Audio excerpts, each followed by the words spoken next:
ഞാൻ പറയുന്നത് സത്യമാണ് രഘുവേട്ട. എനിക്ക് അവളെ വിട്ടുകൊടുക്കാൻ പറ്റില്ല.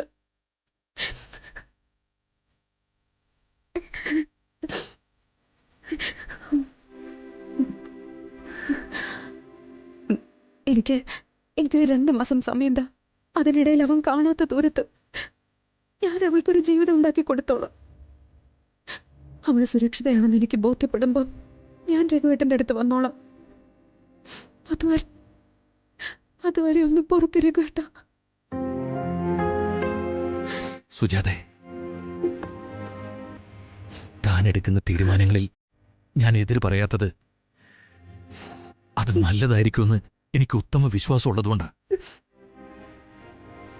എന്തായാലും ഇതുവരെ ആയില്ലേ, ഇനി കുറച്ച് നാളുകൂടിയല്ലേ ഉള്ളൂ. അതും പ്രതീക്ഷയോടെ ഞാൻ കാത്തിരിക്കാം. പക്ഷേ എനിക്കൊരു കാര്യം പറയാനുണ്ട്. എന്താ? എനിക്കെല്ലാവരും ഒന്ന് കാണണം, ദൂരെ നിന്നെങ്കിലും. അതിനെന്നെ അനുവദിച്ചു കൂടാടോ?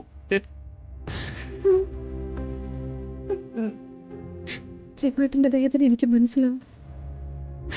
രഘുവേട്ടൻ്റെ ആഗ്രഹങ്ങൾ നടക്കും. ബാക്കിയൊക്കെ നമ്മുടെ ഗതികേടാണ് രഘുവേട്ട. ഞാൻ ഈ ക്ഷേത്രനടയിലേക്ക് വന്നത് അവനെ പേടിച്ചിട്ടാ. അവൻ നിത്യയെ കാണുമെന്ന് പേടിച്ചിട്ടാ. പക്ഷെ ഒട്ടും പ്രതീക്ഷിക്കാതെ രഘുവേട്ടൻ എന്റെ മുമ്പിലെത്തി. ഇവിടുത്തെ ദേവിക്ക് ശക്തിയുണ്ട്. നമ്മൾ തോറ്റുപോകില്ല രഘുവേട്ട.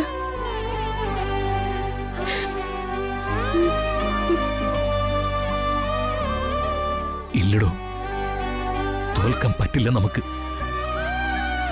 ജീവിക്കാൻ ഇനി ഒരുപാട് ബാക്കിയുണ്ട്, ഒരുപാട്.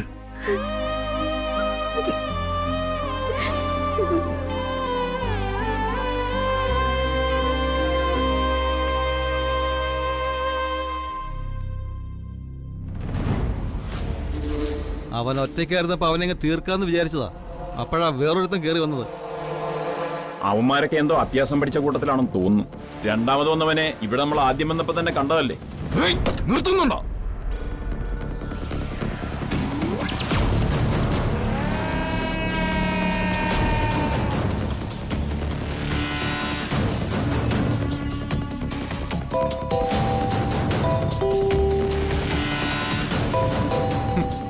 സാർ സാറാ? Hello sir. ഫാദറെ, താൻ തന്റെ പിള്ളേരെ കൊണ്ട് തിരിച്ചു പോരെ. അവിടുത്തെ കാര്യങ്ങൾക്ക് ഞാൻ മറ്റു വല്ലവരെയും പറഞ്ഞയച്ചോളാം. അത് സർ, നമ്മുടെ പിള്ളേർക്ക് ഒരബദ്ധം പറ്റിയതാ. ഒട്ടും പ്രതീക്ഷിക്കാത്തതുകൊണ്ട്. നോട്ടീസ് അയച്ച് സമയം അറിയിച്ചിട്ടാണോടാ ശത്രുക്കൾ മുന്നിൽ വരുന്നേ?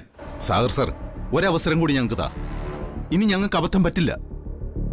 ശരി, ഒരു തവണ കൂടി ഞാൻ നിങ്ങളെ വിശ്വസിക്കാം.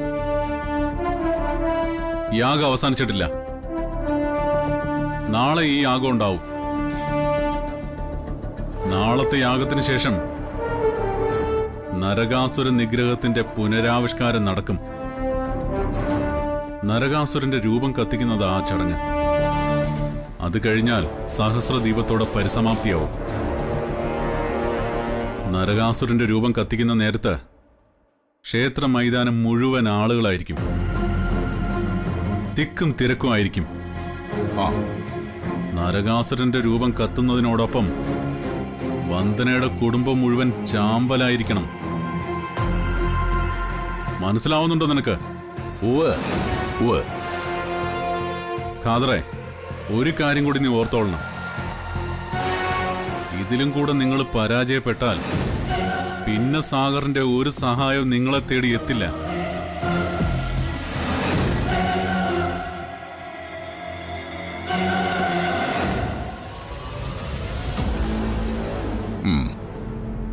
ഒരു ചാൻസ് കൂടി സാഗർ സാർ തന്നിട്ടുണ്ട്. ഒരു ലാസ്റ്റ് ചാൻസ്. നാളെ രാത്രി അമ്പലത്തിൽ പ്രത്യേക ചടങ്ങുകളുണ്ട്. ആ ചടങ്ങുകൾക്കൊപ്പം ആ കുടുംബം ഇല്ലാതാവണം. കൂടെ നിൽക്കാൻ പറ്റൂടാ നിനക്കൊക്കെ? ചത്താലും കുഴപ്പമില്ല, അവന്മാരെ ഞങ്ങൾക്ക് തോൽപ്പിച്ചേ പറ്റൂ. എല്ലാത്തിനെയും തീർക്കണം. നമ്മളെ ചോദ്യം ചെയ്ത ഒരുത്തനെയും ബാക്കി വെക്കാൻ പാടില്ല. എങ്കിൽ റെഡി ആയിക്കോ. കാര്യങ്ങൾ എങ്ങനെ ചെയ്യണമെന്ന് വഴിയെ ഞാൻ പറഞ്ഞുതരാം.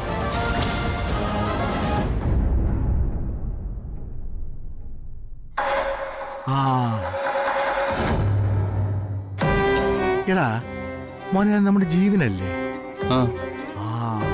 ഞാനേ കുറെ നേരായിട്ട് നോക്കുക, ഉള്ളിൽ എന്തോ ഒരു വിഷമം പോലെ. അത് അവന്റെ അസുഖത്തിന്റെ കാര്യമൊക്കെ ഞാൻ പറഞ്ഞിരുന്നു. മറ്റേ അമ്മ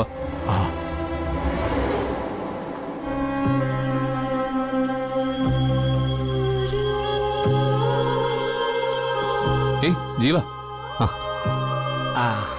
താനെന്തെങ്ങനെ തനിച്ചിരിക്കുന്നേ? തനിക്ക് എന്തെങ്കിലും വിഷമമുണ്ടോ? ദീപ അമ്മാവനും ചോദിച്ചതേ ഉള്ളൂ. എന്ത് വിഷമം ഉണ്ടെങ്കിൽ തന്നെ നിങ്ങളോട് പറഞ്ഞാലെന്താ? സത്യത്തില് ഞാനിവിടെ ഇരുന്ന് പ്രാർത്ഥിക്കുകയായിരുന്നു. എനിക്ക് പ്രാർത്ഥിക്കാൻ ഒരുപാട് കാരണങ്ങളുണ്ടല്ലോ.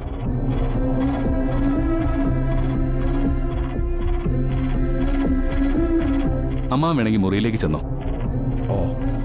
ഞാൻ കുറച്ച് കഴിഞ്ഞിട്ട് വരാം. ശരി മോനെ.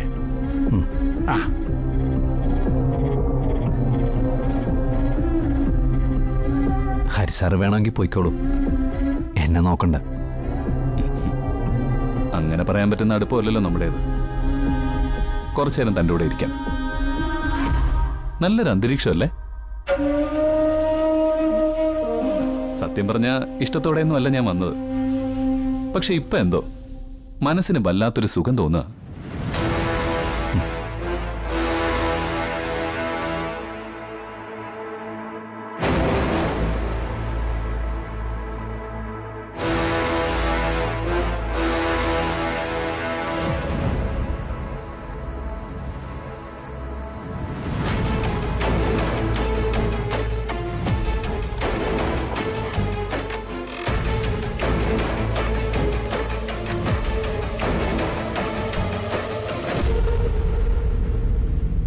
ഹരിത സുഖമില്ലെന്ന് പറഞ്ഞു തിരിച്ചുപോയത് നിങ്ങൾ തമ്മിൽ പിണങ്ങിയിട്ടാണോ?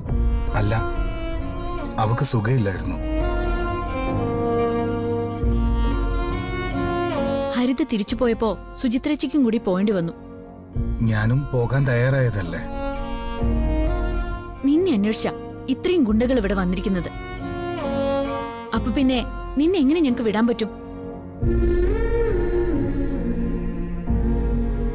മനോജെ, ഇത്തരം ഒരു സാഹചര്യത്തിൽ ആവേശം കാണിക്കരുത്. മനുഷ്യത്വമില്ലാത്തവന്മാരാ വന്നെത്തിരിക്കുന്നത്. അവര് ചോദിക്കുന്ന പണം ആര് കൊടുത്താലും അവരെന്ത് ക്രൂരതയും ചെയ്യും. തന്നെ ഇപ്പൊ ഞങ്ങൾക്ക് സംരക്ഷിച്ചേ പറ്റൂ.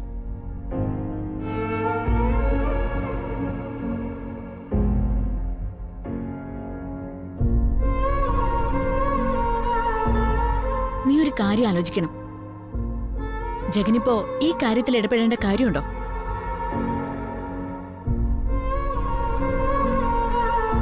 ഹരിതയെ ആലോചിച്ച ജഗൻ ഇതെല്ലാം ചെയ്യുന്നത്. ചെയ്ത തെറ്റിനൊക്കെ നീ ജഗനോട് മാപ്പ് പറയേണ്ടതാണ്.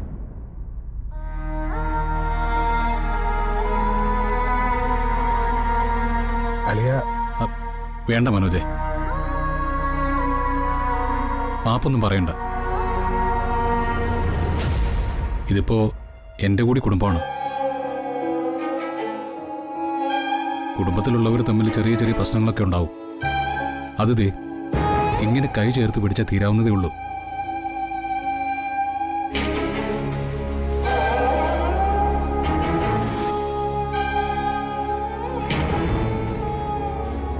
നമ്മുടെ കുടുംബം എത്ര സന്തോഷത്തിലാണെന്ന് നിനക്ക് കാണാൻ പറ്റുന്നുണ്ടോ?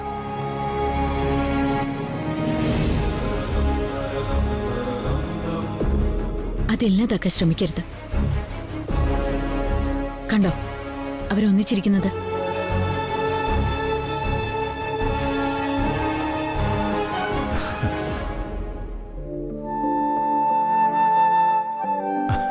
അതെ കല്യാണിക്കുട്ടി, ടീച്ചറോടുള്ള വൈരാഗ്യത്തിന് എന്തോ ചെയ്യാനായിരുന്നു പ്ലാൻ.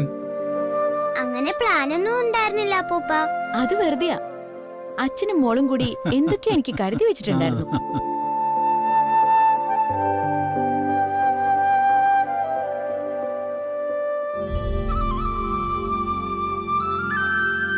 പക്ഷെ ടീച്ചറിന് പരാതിയൊന്നുമില്ല കേട്ടോ.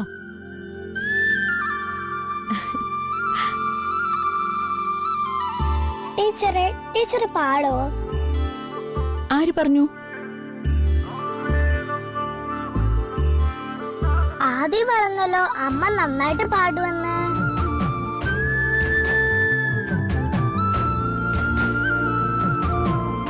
അതൊക്കെ ചുമ്മാതെ മോളെ.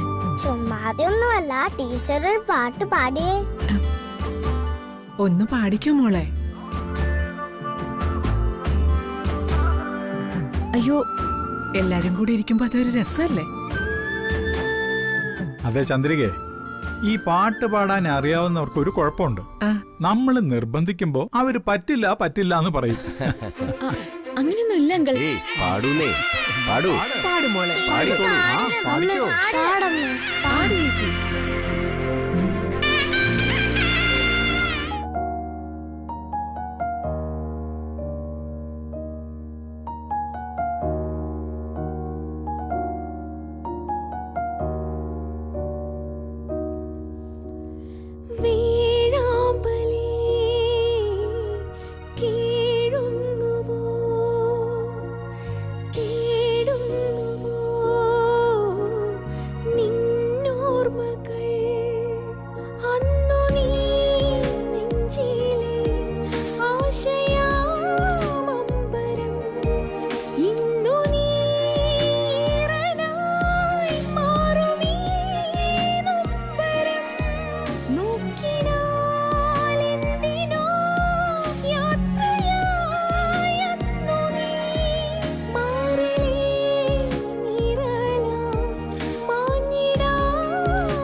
ജീവൻ, ജീവൻ,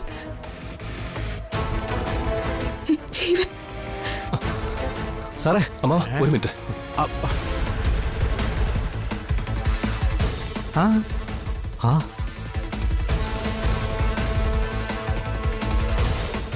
രഘുവേട്ടാ,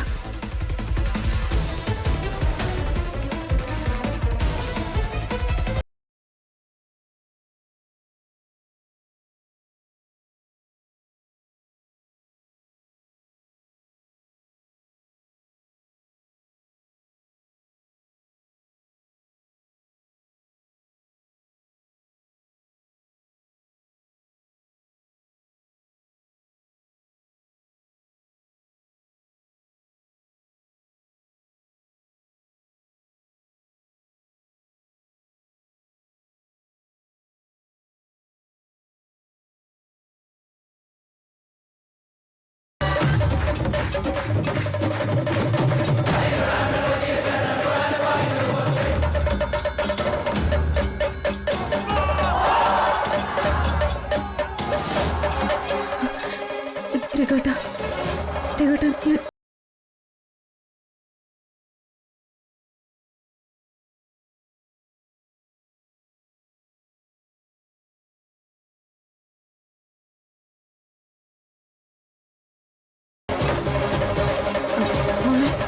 ഞാൻ നമുക്ക് മുറിയിലേക്ക് പോവാം. എന്തോ ചെമ്മേ, നാളെ നേരത്തെ എഴുന്നേക്കണ്ടേ? കുളിച്ചു തൊടാനുള്ളതല്ലേ?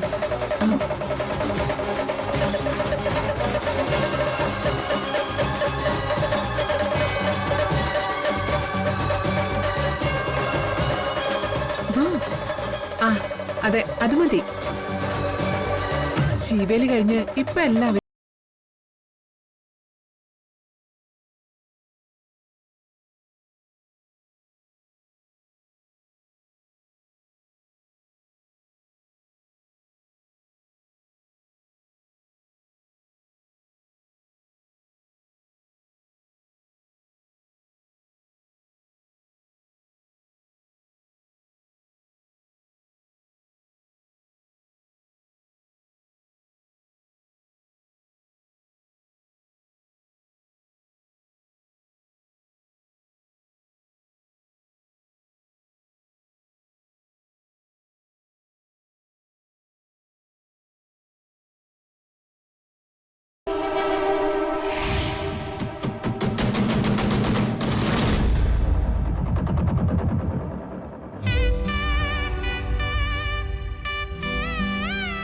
ഞാൻ ചോദിച്ചനമ്മ മറുപടി ഒന്നും പറഞ്ഞില്ലല്ലോ. എന്ത്?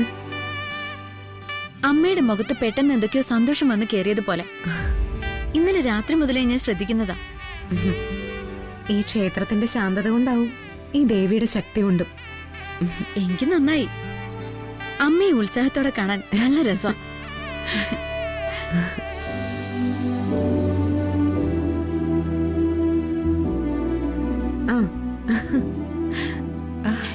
മോളെ സുന്ദരിയായിട്ടുണ്ടല്ലോ. ചന്ദ്രിക അമ്പലത്തിലേക്ക് വരുന്നില്ലേ? നിങ്ങൾ നടന്നു, ഞാനും അതിന് മോളും കൂടി ഇപ്പൊ അങ്ങോട്ട് വന്നേക്കാം. ശരി മോളെ. വന്ദനേ,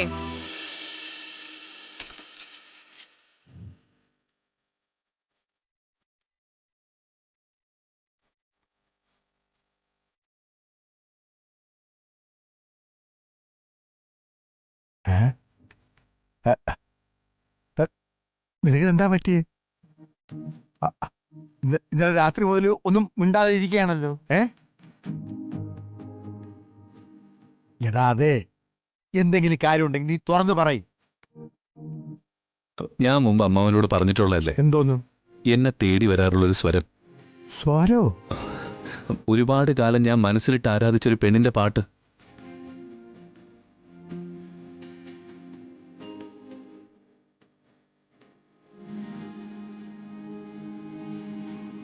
ഇന്നലെ ഞാനത് വീണ്ടും കേട്ടു. ഇവിടെ. ഇവിടെയോ? അതെ.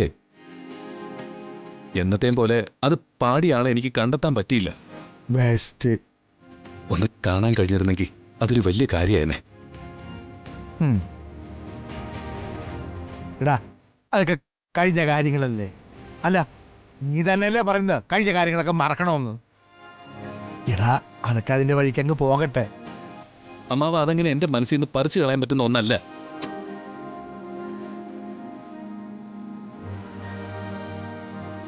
എടാ ഇതുവരെ നീ ഒരുപാട് കാര്യങ്ങൾ നിന്റെ മനസ്സിൽ നിന്ന് പറിച്ചു കളഞ്ഞിട്ടുള്ളതല്ലേ? ഇവ അങ്ങ് കളഞ്ഞേക്കണം. അല്ല പിന്നെ നിന്റെ ജീവിതം ഇപ്പോ വേറൊരു വഴിക്ക് പോയിക്കൊണ്ടിരിക്കുക.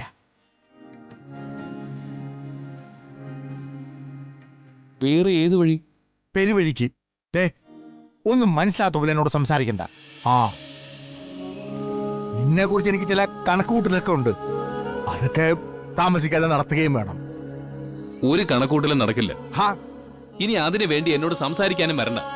പിന്നെന്താ, ആ പാട്ടുപാടിയ പെണ്ണിനെ കണ്ടെത്തിയാല് നിനക്ക് സമാധാനാവോ? അവസാനം കണ്ടെത്തുമ്പോ അവള് കല്യാണവും കഴിച്ച് കൊച്ചുങ്ങളുമായി ഭർത്താവായിട്ട് ജീവിക്കുന്നുണ്ടാവും. ഞാനിപ്പോ അമ്മാവനോട് പറഞ്ഞു എനിക്ക് കല്യാണം കഴിക്കാൻ താല്പര്യമായിട്ട് നിൽക്കുകയാണെന്ന്.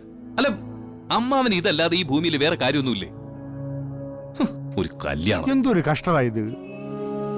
ഈ പാട്ട് പാടാൻ വേണ്ടി ആ പെണ്ണ് എവിടുന്ന് വലിഞ്ഞു കയറി വന്നെന്നാ എനിക്ക് മനസ്സിലാവാത്തത്. ഇതിങ്ങനെ വെച്ച് നീട്ടിക്കൊണ്ടു പോകാൻ പറ്റില്ല. ഹരിയുടെയും പത്മയുടെയും കല്യാണം ഉടനെ നടത്തണം. അതിന് വേണ്ടത് ചെയ്തേ പറ്റൂ. ഉടൻ തന്നെ സുജാതയെ കാണാം. സുജാതയെ നോക്കാം.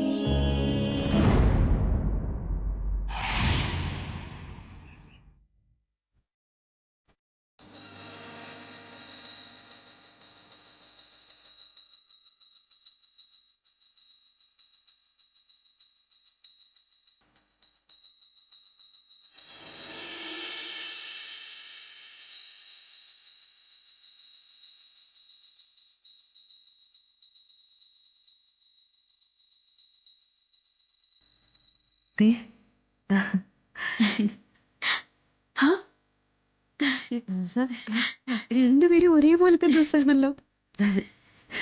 ഞങ്ങളെ കാവല് തൊഴുതിട്ട് വരാം. അമ്മേ, ഞാൻ ലളിതാ സഹസ്രനാമം നടക്കുന്നിടത്തുണ്ടാവും. നിങ്ങൾ അങ്ങോട്ട് വന്നാൽ മതി. വന്നിട്ട് വരുന്നുണ്ടോ? നടന്നോളൂ, ഞാൻ പിന്നെ വരാം. ശരി.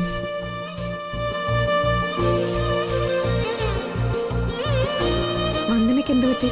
ആകെ ഒരു മൂഡ് ഓഫ്. ഒന്നുമില്ല ആന്റി, ചെറിയൊരു തലവേദന. എങ്കിൽ മോള് മുറിയിലേക്ക് പോയി റെസ്റ്റ് എടുക്ക. അതെ അമ്മ. വയ്ക്കോ മോളെ. വരുമ്പോ തേമുളക്കൂടി കൂട്ടിക്കോ. ശരി. ഓക്കെ മോളെ. ശരി ആന്റി.